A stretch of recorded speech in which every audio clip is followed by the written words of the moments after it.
día sábado lo tenemos dedicado a la Santísima Virgen María. El curso de Mariología tiene diferentes aspectos y partes. Hoy tenemos el estudio como María discípula, por eso se llama Discipulado de María. Santa María, discípula del Señor. Aparte de poder nosotros en este conocimiento enamorarnos más de la Virgen María, tenemos también la oportunidad de aprender, de entender, de comprender qué es ser discípulo, para que a ejemplo de María, como María fue discípula del Señor, nosotros podamos ser discípulos también, siguiendo el ejemplo de la Santísima Virgen María, haciendo de nuestra vida un verdadero discipulado de Jesús y también de María. Por eso vamos a encomendarnos a la Virgen María, para que ella, que es nuestra madre, que es nuestro modelo, que es nuestra abogada intercesora, nos ayude para crecer cada día mejor como discípulos del Señor.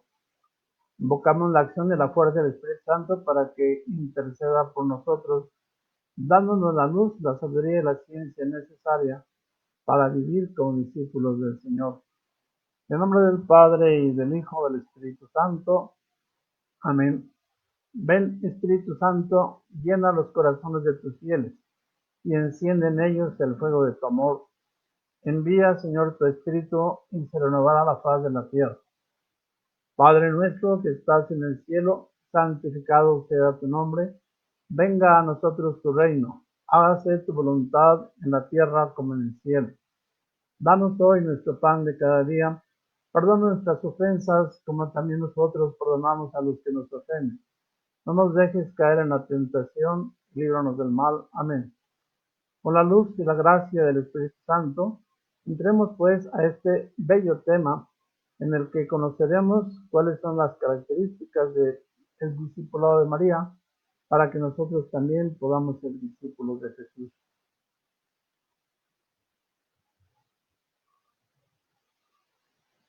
Vamos a ver en primer lugar quiénes son los discípulos o quién es un discípulo. Conocemos dos clases de discípulos de Jesús: los discípulos itinerantes. A ellos son los que son llamados por seguimiento o por vocación. B. Su relación con Jesús desborda en el aprendizaje de la enseñanza del Maestro y le profesan una adhesión personal. Participan como mensajeros de la paz. De manera que los discípulos itinerantes primero son llamados por Jesús al seguimiento. Son llamados, por lo tanto, tienen vocación. Son llamados, por lo tanto, tienen precisamente una misión. Son llamados, son elegidos, son escogidos por Jesús. Su relación con Jesús desborda en el aprendizaje de la enseñanza del Maestro y le profesan una adhesión personal. Participan como mensajeros de la paz.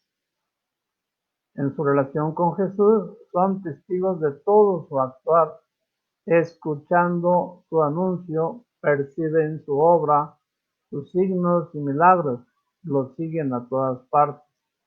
La realidad más grande en el discípulo, que actúa buscando no solamente una participación con Jesús, sino que escuchan su anuncio, perciben su obra, la palpan, se dan cuenta de los signos y los milagros, los siguen a todas partes. De alguna manera, no solamente lo siguen, sino lo contemplan, y así como todo discípulo, tratan de ser igual que el Maestro.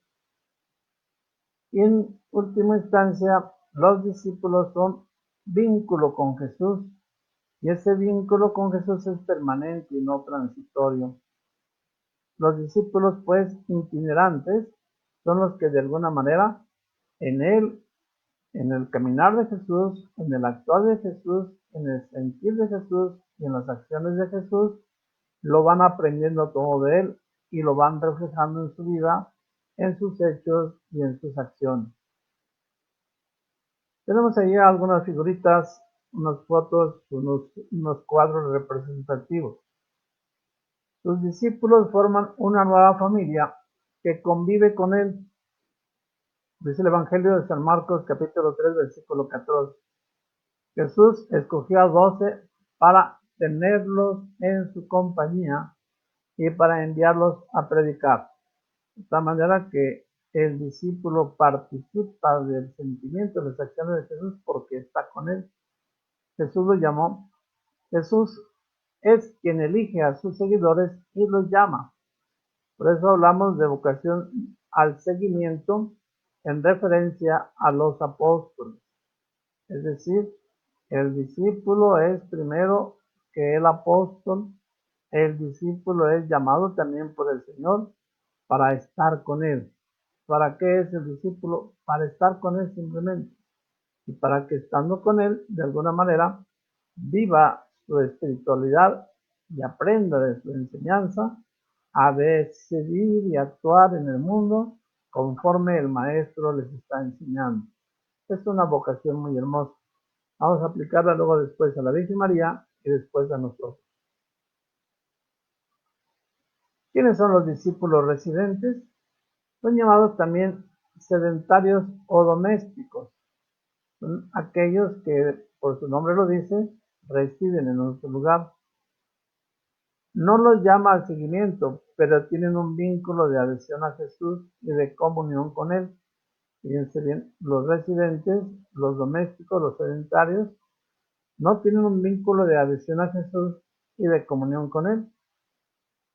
Sus casas son espacios ofrecidos para el alojamiento de Jesús y de los discípulos que vienen de viaje o parten a una misión. Tienen una hospitalidad de una forma de participar con Él con la intención de recibir su palabra. Lo reciben a Él, Él está con ellos y de alguna manera tienen también la intención de vivir según su palabra y según su enseñanza.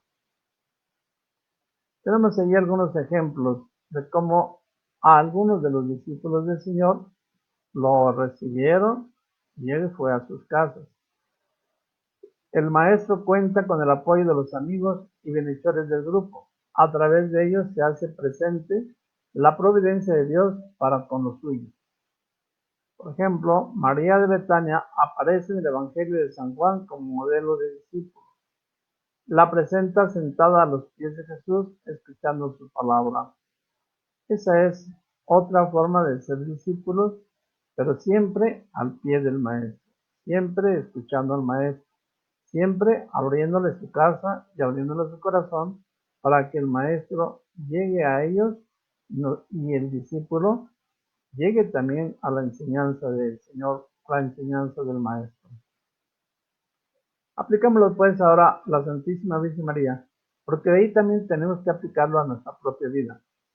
María es discípula porque es oyente de la palabra, está cerca de la predicación. Nosotros también tenemos ejemplos yo y ejemplos de los demás discípulos que ser oyentes, estar cerca de la predicación, es decir, acudir a la fuente de la palabra. María es discípula porque es creyente de la palabra, porque la acoge con fe. Al discípulo no le basta oír solamente el mensaje de Jesús, sino creer en él, aceptarlo, acogerlo con fe. Después de que lo cree y acepta ese mensaje, hay que meditar en él, en el mensaje, en la palabra. María, la palabra la acepta en su corazón de madre. Nos dice el texto del Evangelio, que María guardaba todas estas cosas en su corazón y las meditaba en su interior del corazón. La manera que María medita los sucesos que ha vivido junto a su hijo desde su nacimiento. Ha puesto en práctica la palabra en las escenas de su vida. Por eso es que María es discípula del Señor, oyente, creyente, medita en los sucesos, practica la palabra. Es igual que el maestro, quiere imitar al maestro, quiere vivir con el maestro y quiere actuar como el maestro. Ese es el ser discípulo. María es discípulo. María, maestra de Jesús. Veamos alguna realidad de la hermosa vocación que tiene María. La maternidad de María no se reduce a concebir, a dar a luz, a envolver en pañales, a enseñarle a andar y a comer. No es solamente eso. Sobre el respecto a las normas de los alimentos, María le enseña ciertamente. Le dice lo que está permitido, lo que no está permitido, lo que hay que hacer, así como los alimentos prohibidos por la ley. María también presenta su ofrenda al templo, cumple con los preceptos de su época. Pero María también enseña a Jesús el rezo del Shama, la práctica de las normas de pureza. María es maestra de Jesús porque le enseña a asistir a la sinagoga, lo introduce al estudio del Torá, la escritura sagrada para los judíos, le enseña a guardar del reposo sabático. Por eso se entiende y se sabe que lo que Jesús sabía y entendía era porque lo había recibido de su madre, de María. Por eso, en su parte también José enseña a Jesús el oficio de carpintero y los ejemplos que Jesús pone después en su predicación, en su vida, son ejemplos que de alguna manera escuchó de José y escuchó de María. Los dos, José y María, le dan los cuidados y el amor de una familia, pero también le dan los principios de vida en el orden humano, en el orden natural, que después Jesús los lleva y los transmite precisamente al orden sobrenatural, a la gracia, a la vida y a la entrega como hombre, pero también como hijo de Dios en la misión de ser Salvador, y de quien recibió todos los ejemplos y todas esas observancias y todas esas realidades de su propia vida y de la vida para con Dios y para con los demás, de María, principalmente, desde luego, en unión con José. Ahí tenemos dos cuadros, dos figuras. El niño crecía y se desarrollaba llenándose de sabiduría y sobre él se manifestaban las complacencias de Dios. Nos dice el Evangelio de San Lucas, capítulo 2, versículo 40. En la fotografía del lado izquierdo vemos a María contemplando al niño que empieza a caminar, a José que le abre los brazos para que el niño vaya hacia él, para que camine hacia él, para que confíe en él como padre. Después, en la fotografía de abajo de la derecha, cuando Jesús deja Nazaret y emprende su ministerio, su momento de predicación, María tendrá que aceptar ciertas renuncias propias de una madre. Cuando le dice, hijo, ¿dónde estabas? ¿Qué no ves que tu padre y yo te andábamos buscando? Y Jesús solamente le contesta, ¿qué no sabes que debo dedicarme a las cosas de mi padre? Y María, nos dice el Evangelio, que guardaba todas estas cosas en su corazón. No reclamaba, no reprochaba, pero aceptaba el plan de Dios en aquel que Dios le había dado como hijo en su maternidad, pero que era Dios verdadero en el cuidado de María y de José. ¿Cómo vive María la dinámica de la palabra? Esta dinámica de María en la palabra tiene que ser también la dinámica de nosotros. Primero, la oye, es decir, prescribe los sonidos, las voces, y con ellas el sentido del mensaje. Es la Virgen oyente, un ejemplo digno para nuestra propia vida. Pero no solamente la oye, sino la escucha, es decir, descifra y hace suyas las palabras. Oír, bueno, podemos oír muchas cosas, pero cuando escuchamos es cuando discernimos qué es lo que estamos recibiendo, qué es lo que estamos escuchando. Después de discernir y hacer suyas las palabras, María cree. María está en contacto con la verdad de su Hijo en la fe y por la fe. Es la Virgen creyente. Cree aunque a veces no entiende. Cree y acepta. Y por lo tanto vive las consecuencias de lo que está creyendo. Y luego María guarda esa palabra en su corazón, en el interior de sus sentimientos, en el interior de sus pensamientos, en el interior de su vida misma, va guardando aquella palabra. Pero luego después de que la oye, la escucha y cree en esa palabra y luego la guarda, no la guarda, ni la tiene, ni la cree, nada más para ella sí misma, para entender y para comprenderla a ella y quedarse con ella. Número 5, la comparte y celebra, porque ensalza la obra que Dios ha realizado por su palabra. Es decir, habla de ella, la anuncia la palabra. El mensaje no se queda con ella, sino lo da a los demás. Y número 6, no solamente la comparte, la celebra, sino la pone en práctica. Con obediencia pone en práctica las intenciones de Dios para con ella. De tal manera que, comprometida con esa palabra, acepta las consecuencias de haberla vivido, haberla aceptado, y no hay divorcio entre lo que oye, entre lo que cree y entre lo que tiene que realizar. Por lo tanto, número 7, vive la palabra. Por eso ya se anunciaba del anciano Simeón que una espada atravesaría su existencia, atravesaría su corazón. Vive la palabra y vive las consecuencias de haber aceptado esa palabra. En este cuadro, en este ejemplo, en estos 7 pasos, tenemos que tener nosotros nuestra vida reflejada. Son los pasos que nos van a dar verdaderamente la condición de ser hijos de Dios. Y son los pasos que nos van a dar verdaderamente la dimensión de participar de la obra de Dios y por lo tanto de construir, igual que María, colaborar en la obra de la salvación. Nosotros en la obra de edificar la civilización del amor. En la tradición de los santos padres, San Agustín nos dice que ciertamente María cumplió con toda perfección la voluntad del Padre, por lo que es más importante su condición de discípula de Cristo que de madre. Aquí tenemos un cambio muy radical, muy fuerte. María cumplió con toda perfección la voluntad del Padre, por lo que es, podríamos afirmar, dice San Agustín, más importante la condición de discípula de Cristo que de madre.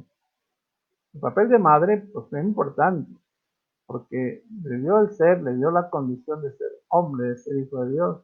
Le enseñó a caminar, le enseñó la vida, le hizo partícipe de los deberes de ahora y de los beneficios de la vida misma. Pero después, María, al escucharlo, es fiel en el cumplimiento de esa palabra y se convierte en discípula de Cristo. Por eso fue bienaventurada, porque antes de dar luz a su maestro, lo llevó en su seno. El Papa Pablo VI dice: María realizó la perfecta figura del discípulo de Cristo. ¿Por qué? Pues porque realiza la obra de ser del Señor, de participar de la vida de Dios y de vivir conforme al mensaje de Dios, la ley del Evangelio, la ley de la nueva vida, la ley de la condición de ser hijo de Dios, haciendo la voluntad del Padre, viviendo como Cristo, siguiendo el ejemplo de Cristo, no buscando su propia voluntad, sino la voluntad del Padre. Y así lo afirmó Cristo en diferentes momentos. Mi alimento es hacer la voluntad del Padre. Mi vocación y misión es hacer cumplir la voluntad del Padre. Y fue lo que hizo María. En todo momento es la discípula del Señor porque acepta, porque vive, porque cumple la voluntad del Padre y porque realiza en su propia vida la obra que Dios quiere en Jesús, en su corazón, y hace y cumple la misión del Padre. Por eso se le llama corredentora, la que hace propiamente, junto con Jesús, la obra de alcanzarnos a nosotros la salvación, para que vivamos la condición de hijos de Dios y para que en la condición de hijos de Dios vivamos ya el misterio del reino de Dios desde esta vida y lo alcancemos en plenitud en la vida gloriosa del cielo. Los pasos de María. Como miembro de la primera comunidad cristiana, después de la Pascua, Jesús ya no está con los discípulos. Por tanto, estos se reúnen en una casa a las afueras de Jerusalén. Nos dice el libro de los Hechos de los Apóstoles en el capítulo 1, versículo 14. Todos ellos, llevados de un mismo afecto, se reúnen ahí para la oración en compañía de algunas mujeres y de María, la madre de Jesús, y de los hermanos de éste. Pero ahí está María presente. Y bueno, viene aquí la discusión con los protestantes. ¿Cómo que María tenía hijos? Porque afirma que eran hermanos de Jesús. Y sabemos, debemos de entender en la tradición como en aquella época, como todavía actualmente ahora, algunos que son primos o familiares o parientes muy cercanos se llaman entre ellos hermanos, son miembros de la misma familia. No porque de una manera real o efectiva María hubiera tenido más hijos y ella se reunía con los hermanos de Jesús, sino que María, habiendo sido precisamente el centro, la base en donde los apóstoles confiaban en ella como madre, porque así la había entregado Jesús antes de morir, vivían con ella la escucha a la palabra, la celebración de la palabra y por lo mismo la práctica de esa misma palabra en la caridad, en el amor, pero sobre todo en la oración y en la invocación a Dios Padre para que pudiera cada uno de ellos poder vivir y cumplir la vocación a la que Dios les haya llamado y también nosotros a la vocación que Dios nos llama.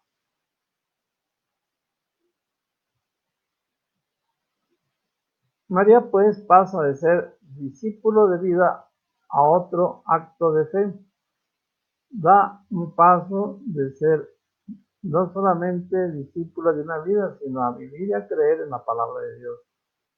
De una fe y un credo de valores y comportamientos de acuerdo con la ley del pueblo de Israel, según el Antiguo Testamento, del oíste que se dijo, pasa de tener una familia natural con Jesús a las novedades de otra fe, otros valores y conductas que irrumpen con Jesús en el Nuevo Testamento, yo os digo, a la familia del reino de Dios. Es decir, María de ser aquella que nos pueda decir, yo recibí y les aviso lo que recibí, se pasa precisamente a tener actos de presencia. Yo les digo, yo soy miembro de este misterio de Dios. Yo he recibido del Señor, yo les anuncio del Señor la participación de la vida de Jesús que ha resucitado para que nosotros tengamos vida nueva. María, pues, tiene ahora una nueva figura propuesta por Jesús. Entra a formar parte de la nueva familia de Jesús, pero de un Jesús resucitado, y ahora es más discípula y más a fondo se convierte en la hija de su Hijo.